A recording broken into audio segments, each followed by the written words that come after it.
আসসালামু আলাইকুম। কেমন আছো তোমরা? আশা করছি ভালো আছো। আজ আমি নতুন একটা রেসিপি নিয়ে শেয়ার করতে চলে এলাম। আমার চ্যানেলটা প্লিজ সাবস্ক্রাইব করো, পাশে থাকা বেল আইকনটা বাজিয়ে রেখো পরবর্তী ভিডিওর নোটিফিকেশন সবার আগে পাওয়ার জন্য। আমি এখানে 1 কিলোগ্রাম গরুর দুধকে ছানা বানিয়ে নিয়েছি। এবার এটা আমি ভালো করে মাখিয়ে নেব। খুব হালকা হাতে মাখাতে হবে। আমি ছোট ছোট পিস করে নিচ্ছি।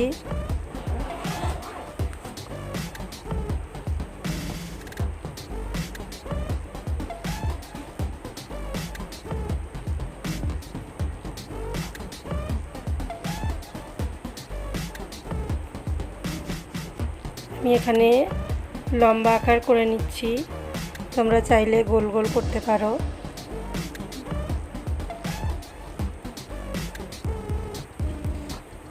এতে কিছু দেওয়ার দরকার নেই, শুধু ছানাই থাকবে। ওটা মাখিয়ে নিয়ে পারলে একটু হাতে ঘি নিয়ে শেপটা বানানোর জন্য করতে পারো।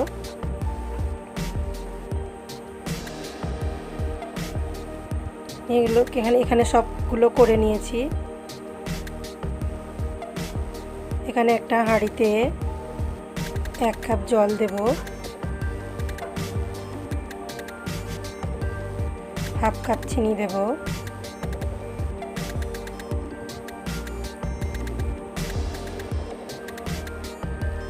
দিয়ে আমি হালকা বলক আসলে মিষ্টিগুলো ঢেলে দেব।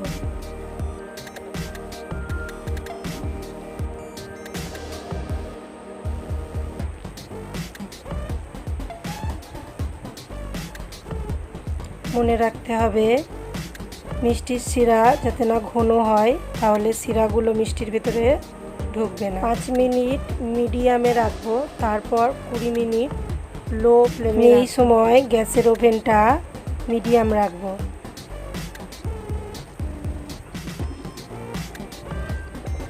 মিষ্টিগুলো শিরার মধ্যেই থাকবে। 20 মিনিট রেখে ফুলে ডাবল হয়ে গেছে মিষ্টিগুলো।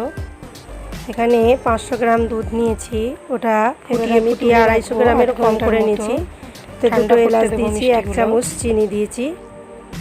এবার ওতে আমি রসমালাইগুলো দিয়ে দেব, দিয়ে 2 মিনিট রাখবো, তারপর গ্যাসের ওভেনটা বন্ধ করে দেব।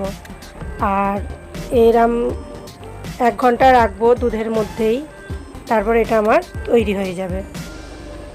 কত সুন্দর সফট একটা মিষ্টি হয়েছে রসমালাই। অবশ্যই বাড়িতে ট্রাই করবে, কেমন লেগেছে আমায় কমেন্টে জানাবে।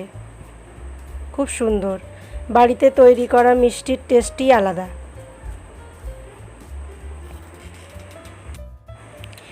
এই রকম নিত্য নতুন ভিডিওর আপলোড পেতে প্লিজ আমার চ্যানেলটা সাবস্ক্রাইব করে দিও, পাশে থাকা বেল আইকনটা বাজিয়ে দিও পরবর্তী ভিডিওর নোটিফিকেশন সবার আগে পাওয়ার জন্য। ততক্ষণ ভালো থেকো, সুস্থ থেকো। আল্লাহ হাফেজ।